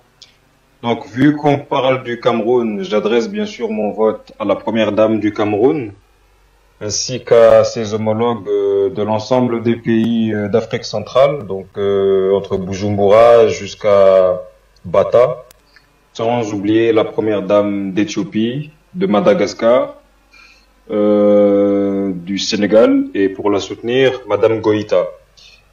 Donc moi non plus je ne serai pas long. J'aimerais, bon, je n'ai pas le passeport camerounais, mais je remercie le Cameroun d'avoir tenu tête aux gens qui voulaient nous retirer cette célébration. Je ne suis pas tout à fait d'accord avec mon grand frère N'Djamène quand il dit que le football n'a rien de politique. Je suis d'accord en partie avec lui parce qu'il faut quand même qu'on se réjouisse, mais le sport est devenu une sorte de soft power politique depuis au moins les années 30. Donc c'est bien que l'Afrique s'impose. Je ne vois pas, il n'y a aucune raison à ce que les autres nations utilisent le sport non seulement pour se réjouir, mais aussi comme un outil politique, et que l'Afrique reste sans rien faire. Donc nous devons nous imposer aussi. Donc ce que le Cameroun vient de faire, je le salue, et bien sûr je m'associe aux Camerounais, aux Africains en général. Je suivrai bien sûr cette compétition. J'ai déjà prévu les pop-corn, les bières, le poulet et autres devant la télévision. Donc que le meilleur gagne. Et puis j'appelle les footballeurs à nous donner le plus de spectacles possible. Et pour ne pas trop m'éterniser au micro et laisser la parole à d'autres, j'encourage une fois de plus les autorités maliennes sur la voie qu'elles ont choisie. Et je ne vais pas en dire plus parce que les panélistes ne se sont pas encore exprimés. Afrique Média, le monde c'est nous, on est ensemble. Depuis Bujumbura, Gitega, naturellement. Alors là, on reste encore au standard. Un appelant derrière.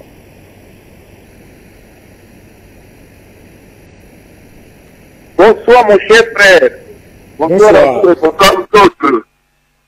C'est vraiment une joie pour nous autres les Camerounais qui ont attendu cette coupe des nations. Une fierté vraiment. Et même l'accueil, elle se passe très bien. Que la meilleure équipe, que ce soit le Cameroun ou d'autres, qui puissent gagner cette coupe, nous devons applaudir parce que c'est l'Afrique qui a gagné, l'Afrique qui fait partie, et c'est l'Afrique qui continuera toujours à se battre, à imposer. Déjà, c'est bien parce que tous ces grands, nos très noirs et aussi de l'Afrique du Nord qui sont dans les clubs européens sont tous en Afrique et au Cameroun pour jouer cette coupe. C'est intéressant et c'est très bien. Alors, je voudrais un peu parler à mon frère du RDPC là. Je fais juste ce qu'il rappelle, c'est que le RDPC, c'est le parti du Cameroun. C'est le parti de toutes les ethnies du Cameroun. Et le problème des Camerounais, c'est nos frères camerounais. En ce moment, c'est le RDPC qui est au pouvoir. Donc, ce nous attendions depuis, ça commence déjà à promettre. Si je n'ai pas l'eau, si je n'ai pas l'électricité, c'est le RDPC. tous ces bonheurs-là qui sont gardés en prison là, c'est toutes les ethnies, hein.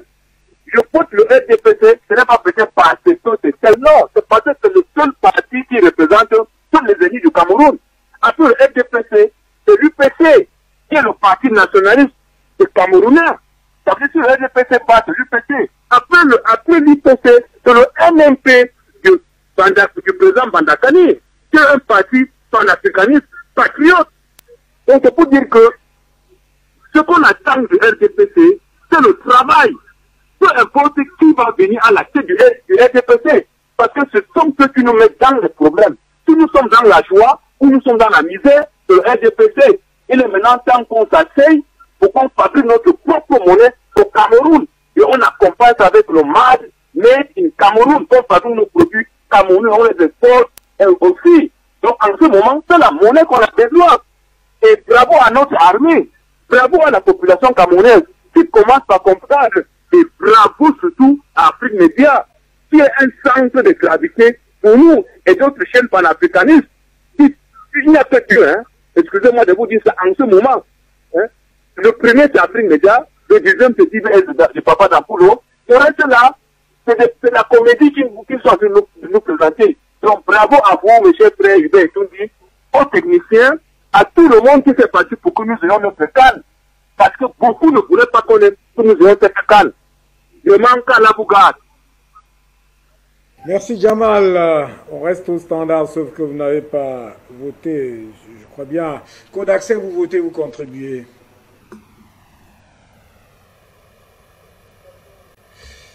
Alors là, on va peut-être repartir au standard tout à l'heure. Alain Jules Meignet, nous, on commence par Michel Wamba. Michel Wamba, tout à l'heure, vous parliez de cette mobilisation au niveau de la diaspora. Mais alors, quel est le regard de cette diaspora vis-à-vis de ce qui va se dérouler? C'est-à-dire, vous avez déjà dit, mais quand même, c'est une mobilisation populaire avec toutes ces petites activités qui vont se déployé pendant un mois durant.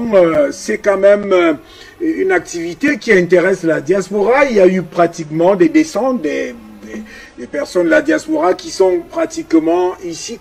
Quelle est la lecture que vous faites de toute cette activité-là? Que la diaspora aussi profite, n'est-ce pas, de cette canne pour se faire un peu du beurre. Je prendrai le cas des habitants de Silver Spring. Pour ceux qui ne connaissent pas, c'est un peu comme le Château Rouge à Paris. C'est le lieu où on rencontre la plus grande masse des Africains dans le Maryland. Depuis que cette canne est annoncée, il y a beaucoup d'activités commerciales qui ont été créées comme ça. Et il y a certains qui ont importé les t-shirts ou les chemises aux couleurs du Cameroun qui font des bonnes affaires en ce moment. Par exemple, celui que je porte là maintenant, il coûte $100, alors qu'au début, il y a 2 mois, il coûtait peut-être $25. Vous voyez, il y a à côté, il y a beaucoup de choses qui se sont mises, les boîtes de nuit qui rentrent, parce que même dans les boîtes de nuit, on a transformé en lieu de spectacle où les gens viendront non seulement danser, mais voir d'abord les matchs. Et après, ça finit par les boîtes de nuit. Bon, je voudrais ajouter quelque chose là par rapport à ce que le président Jammeh disait là sur le maintien des stades. Parce que je connais le cas du Gabon où aujourd'hui, quand vous y arrivez, ça ressemble plus des champs de patates ou des champs de je sais pas quoi. Ils ont totalement abandonné parce qu'ils n'ont pas mis une politique de maintien. Moi, je pense que le Cameroun doit régulièrement organiser des compétitions internationales comme la Coupe du Monde junior ou senior, les Jeux olympiques et tous les Jeux africains pour que ces stades soient permanemment sollicités. Et on peut, en attendant peut-être cette grande compétition, confier les stades aux grands clubs communautaires. Je pense aux clubs comme le Canon de Yaoundé, l'Union de Douala, ou ces grands clubs qui ont une masse populaire bien connue dans notre pays.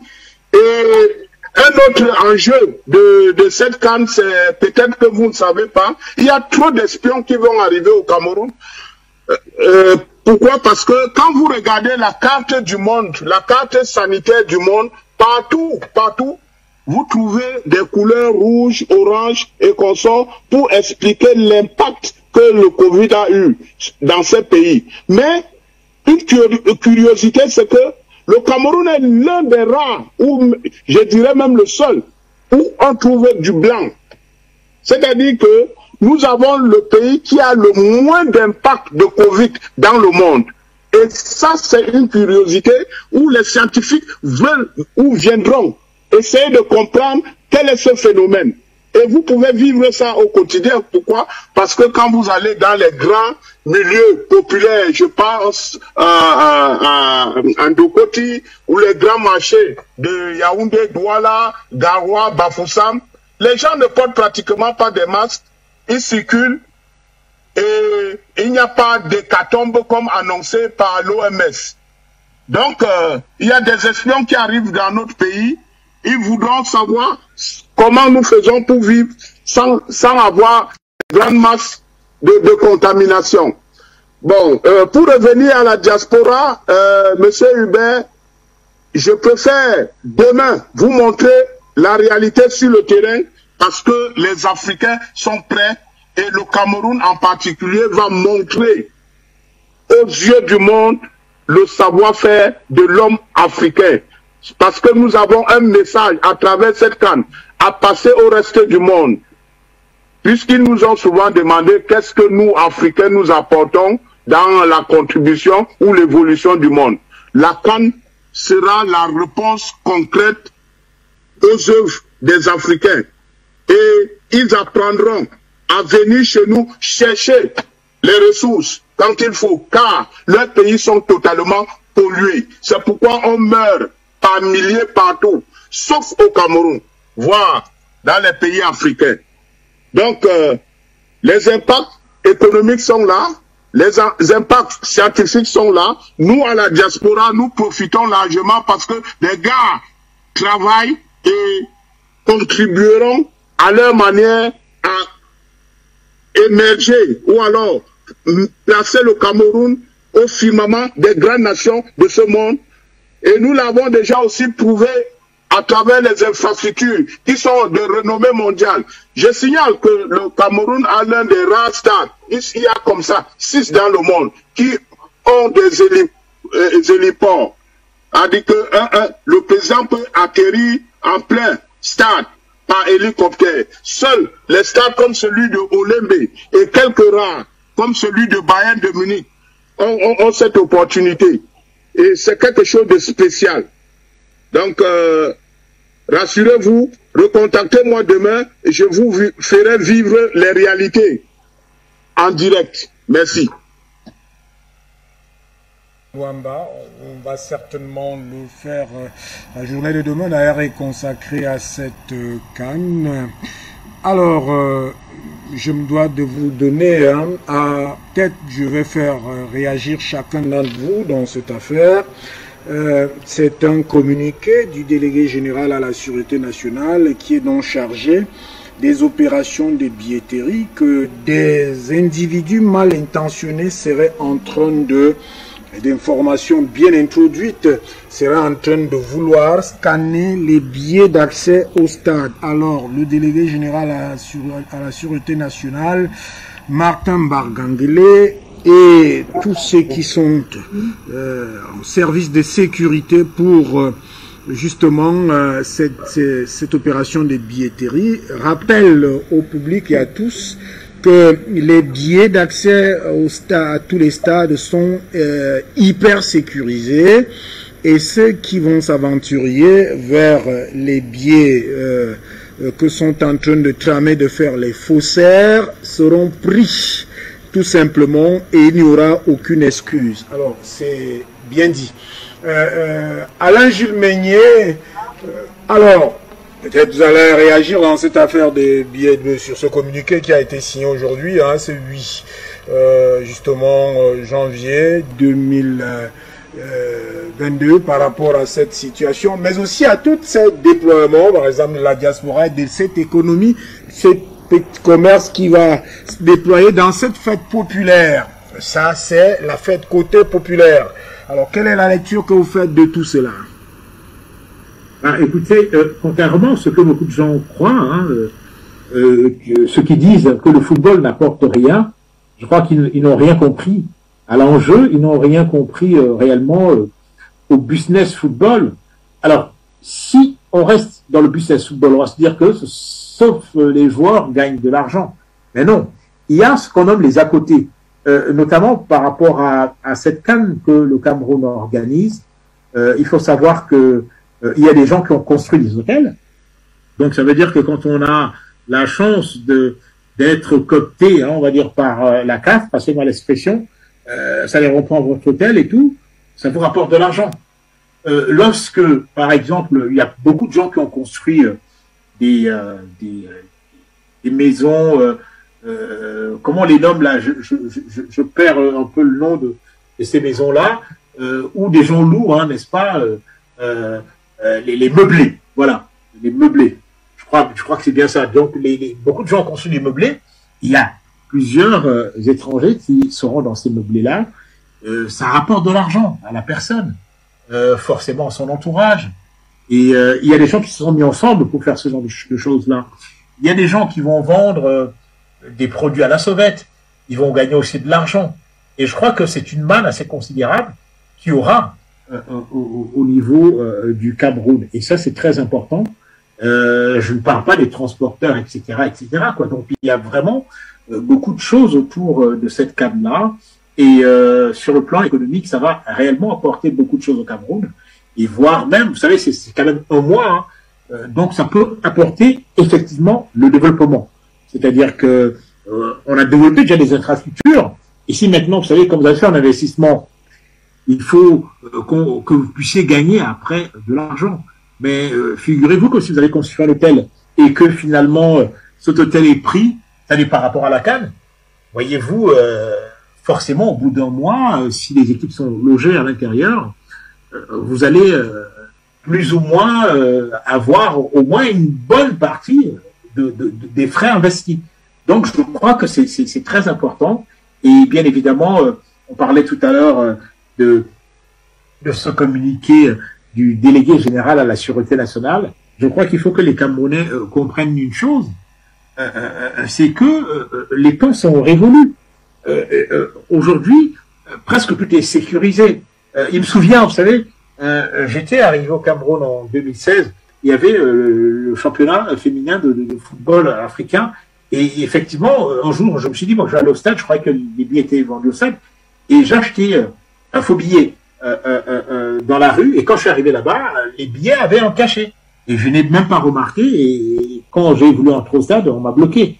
Donc, vous voyez, il faut faire très attention, effectivement, et je demande aux Camerounais, si vous n'avez pas le billet, si vous n'avez pas pu avoir votre billet, il y a des grands écrans, il y a des fan zones un peu partout.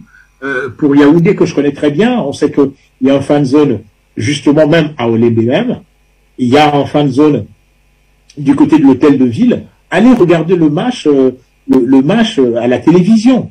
Je crois que c'est vrai, c'est bien de voir les athlètes en chair et en os, mais bon, je crois qu'il faut quand même être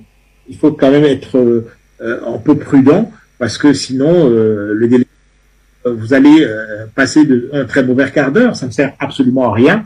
Et donc soyons sérieux, il faut un peu de civisme là-dessus, et je crois quand même que le Cameroun sortira grandi de cette compétition, de cette CAN-là, parce que bon, tous les soubresauts qu'il y a eu, hein, vous l'avez rappelé, sont aujourd'hui derrière nous.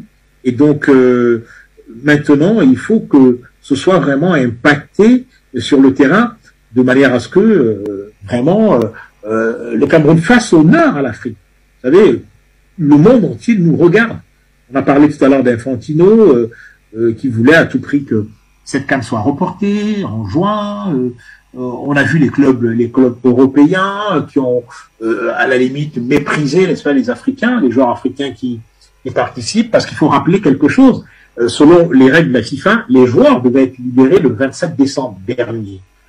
Les clubs ont fait pression sur la FIFA et ils ont libéré leurs joueurs à partir du 3 janvier, ce qui est anormal.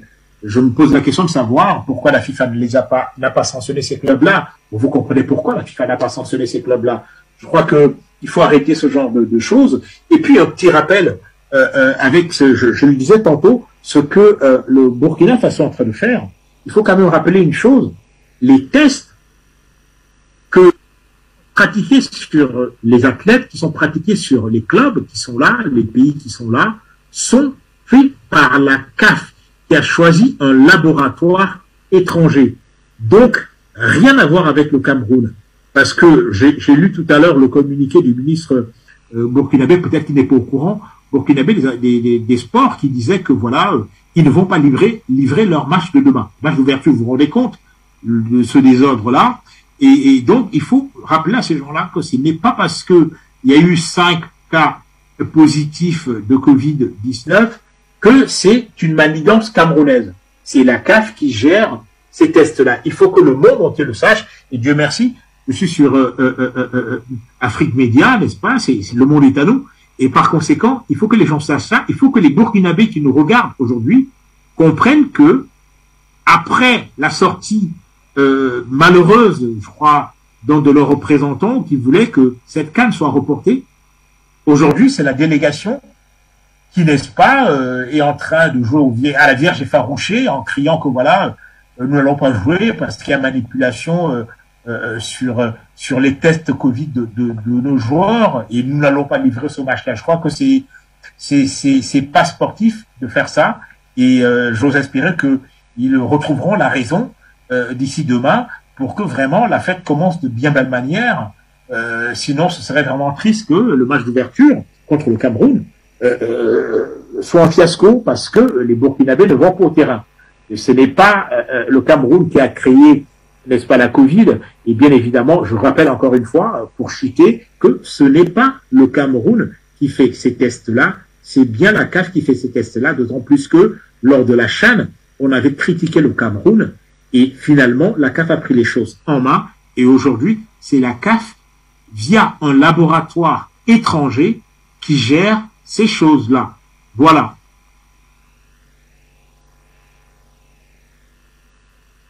Jules Meignet, et pour vous lancer peut-être toujours dans cela, avec cette initiative de Douala, l'association Aproslo, avec Richard Bongom. Je reviens quand même dans cette affaire parce que le délégué général à la Sûreté nationale fait savoir que les points de vente en ligne ont été suspendus. Ceux qui sont justement fonctionnels sont ceux communiqués par le ministre, le professeur Narcisse Mouele-Kombi, ministre des Sports et de l'Éducation physique depuis le 3 janvier donc dernier, et que ce sont ces points-là, sauf l'Institut national de la jeunesse et des sports qui a été, le point de vente a été supprimé, donc tous les autres points de vente sont fonctionnels. Et je rappelle les termes du communiqué de Martin Barganguele qui insiste sur ceux-là qui pourraient avoir la malignité d'aller vers les fabricants des faux billets qui seront tout simplement attrapés. Samuel Djenoudo Yumbi, c'est-à-dire dans ces problèmes de billetterie, en fait, dans la sécurité, hein, et justement ces villages de la Cannes de Douala qui est au cœur des préoccupations dans la ville économique. Oui, monsieur Betoundi, voilà pourquoi au départ on parlait sur le plan sécurité, il y a y compris aussi sur la sécurité, on ne peut pas faire le plein des stades quand on a des personnes mal intentionnées qui arrivent avec des billets dupliqués pour rentrer dans le stade. Nous savons toujours que à chaque organisation d'une grande compétition en Afrique, il y a toujours certaines personnes vireuses qui veulent toujours se gagner de l'argent derrière ces événements. Et quelque part, aujourd'hui, la décision bien méritée sur les directives prises par le délégué général de la Sûreté nationale, c'est pour dire à tous ces délinquants-là qu'aujourd'hui, le Cameroun est sur pied de guerre contre ceux-là, contre particulièrement qui veulent gagner l'argent pour leurs intérêts personnels. Pourtant, quand le Cameroun en a mis tous les gros moyens pour pouvoir en retour engranger de l'argent pour redonner et mettre sur pied un développement des infrastructures nouveaux et également du travail à tous les Camerounais et à tous les jeunes Camerounais, comme aujourd'hui nous sommes en train de voir que le village de la Cannes, qui est aujourd'hui installé au niveau de Douala, au Parc des Princes, pas au Parc des Princes de Paris, mais au Parc des Princes de Bali, oui. Chez M. Richard et Bongo, ça va engranger encore quelque part de l'argent pour tous les citoyens camerounais qui sont animés et qui voudront participer à cette grande canne, dans ce grand village, pour pouvoir mettre sur pied, vendre tout ce qu'ils en ont et animer cette canne également. Ça veut dire que le littoral est dans une effervescence pour soutenir la canne, malgré que ici, au stade de la réunification, il n'y aura pas compétition, mais le stade de Japoma, qui, quelque part, malgré la distance, c'est le grand littoral aujourd'hui qui serait en effervescence. Et c'est là, souvent, quand on voit tous ces véreux, ceux-là, c'est ceux qui vont souvent aller dans ces coins pour ranifier, chercher ceux qui veulent acheter des billets à prix bas. Mais là, ils sont déjà prévenus. Et nous pouvons que tout simplement sauter sur l'occasion en interpellant sur la chaîne Afrique Média à tous les Camerounais, à tous les jeunes en particulier, parce que ce sont ceux-là qui iront... de ne pas se diriger vers les faussaires. De ne pas se diriger vers les revendeurs de billets, car vous avez les points qui sont cités par le ministre et le président de la COCAN, M.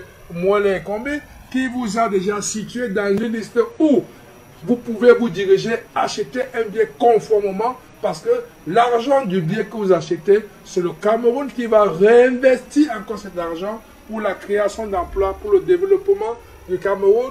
Et quelque part, il y a certaines personnes que nous avons vues dans les réseaux sociaux qui disent que le vaccin, il est obligatoire. Non, quand il y a déjà une alternative qui est le test PCR, ça veut dire que le vaccin n'est plus obligatoire. Vous pouvez faire votre test et aller au stade le lendemain. Il n'y a personne. Moi, je ne pourrais pas vous demander. Il y a la dame de Côte d'Ivoire qui nous a posé la question. Et qui a posé la question que le test se fait en Côte d'Ivoire à 50 000 francs CFA. Ça, je ne pourrais pas m'ingérer sur la politique intérieure de la Côte d'Ivoire.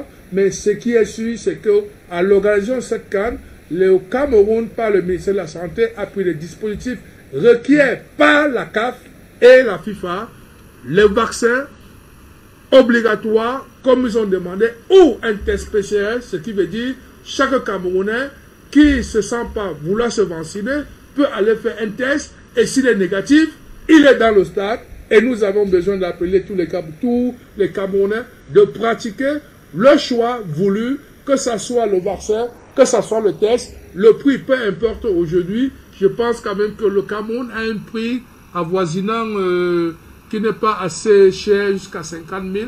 Mais là, nous pensons tout simplement que les pays africains qui arrivent ici, tous les supporters qui arrivent, tous les visiteurs qui arrivent, ils ont déjà une première barrière qui est au niveau de l'aéroport, qui permet de faire des tests là-bas.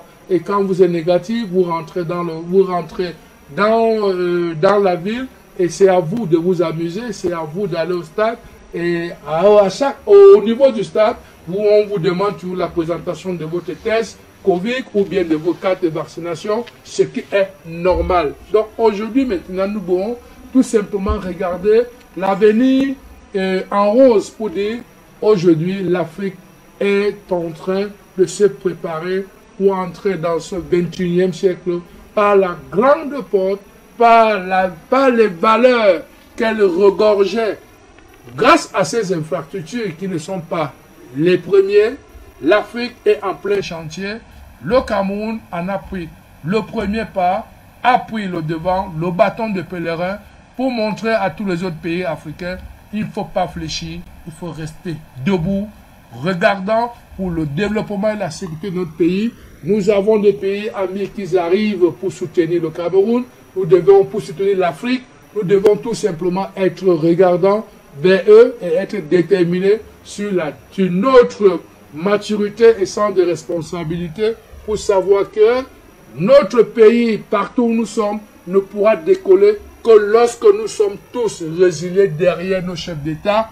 Et nos chefs d'État qui sont là, nous devions les soutenir car nous sommes en face d'un combat pour ce millénaire pour la place de l'Afrique. Et aujourd'hui, la fête commence au Cameroun demain, derrière le grand patriarche panafricain qui est son Excellence M. Paul Biya et ce grand peuple que nous sommes, et vous aussi de votre détermination à soutenir le Cameroun. Ça, c'est la symbiose que nous pouvons attendre et de savoir que la fête du football rassemble toujours les Africains. Merci à vous. On va donc pratiquement partir de ce sujet avec cette transition, c'est-à-dire que nous allons prendre les votes des internautes qui sont prononcés ce soir pour cette édition du mérite panafricain des premières dames du continent. Nous prenons ces votes et on revient sur ce plateau. À tout de suite.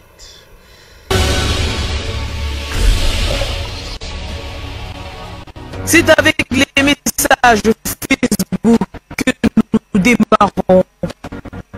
Bertrand depuis les Comores. Bonsoir à vous. Je vote pour la première dame du Cameroun, Madame Chantal Biya. Ibrahim Fatawa depuis le Niger. Salut, je vote pour la première dame de mon pays. Christopher Bidjemi, Belgique. Bonsoir à vous sur le plateau. Mon choix, Chantal Biya du Cameroun, une femme dynamique. Patrick depuis la Grande-Bretagne. Bonsoir, je vote pour Jeannette Kagame, la première dame du Rwanda. Jean-Pierre Zongaou depuis la France. Bonsoir Afrique Média. Je vote pour la première dame de Madagascar, Mayali Rajolina.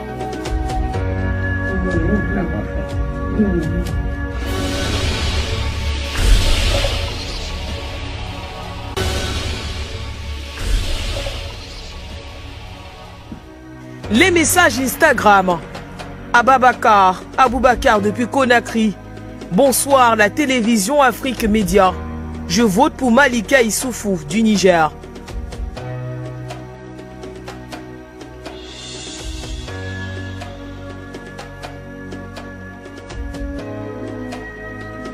Babris depuis le Tchad. Salut. Je vote pour la première dame de la RCA, Brigitte Touadéra.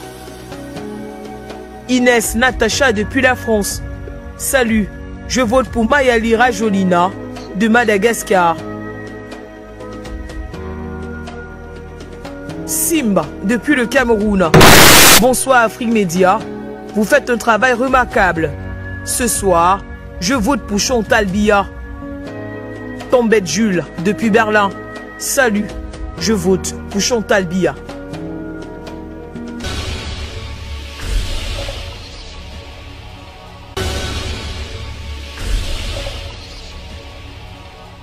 Les messages Twitter. Juan Micha depuis la Guinée équatoriale. Bonsoir à vous. Je vote pour la première dame de mon pays, Constancia Obiang. Louise Mbanga depuis la France. Bonsoir, je vote pour Sylvia Bongo Ondimba. Satia depuis la Mauritanie. Salut, je vote pour Abidjar Aboubakar des Comores. Depuis la France, Oscar Moni. Bonsoir, je vote pour Antoinette Sassou Nguesso. Capdol depuis le Tchad. Salut, je vote pour Brigitte Touadéra.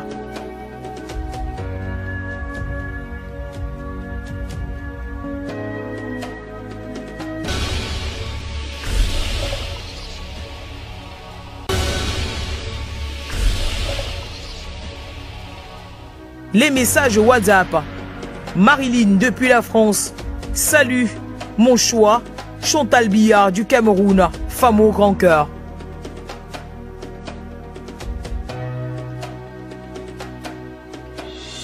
Bertrand Dong depuis le Cameroun. Bonsoir, je vote pour Constancia Obiang et Chantal Biya. Prunel depuis le Texas. Bonsoir à la télévision panafricaine. Je vote pour Jeannette Kagame du Rwanda. Serafina depuis l'Espagne. Salut, je vote 1000 voix pour Constancia Obiang. Ligne depuis Malabo. Bonsoir, je vote pour la première dame, Constancia Obiang.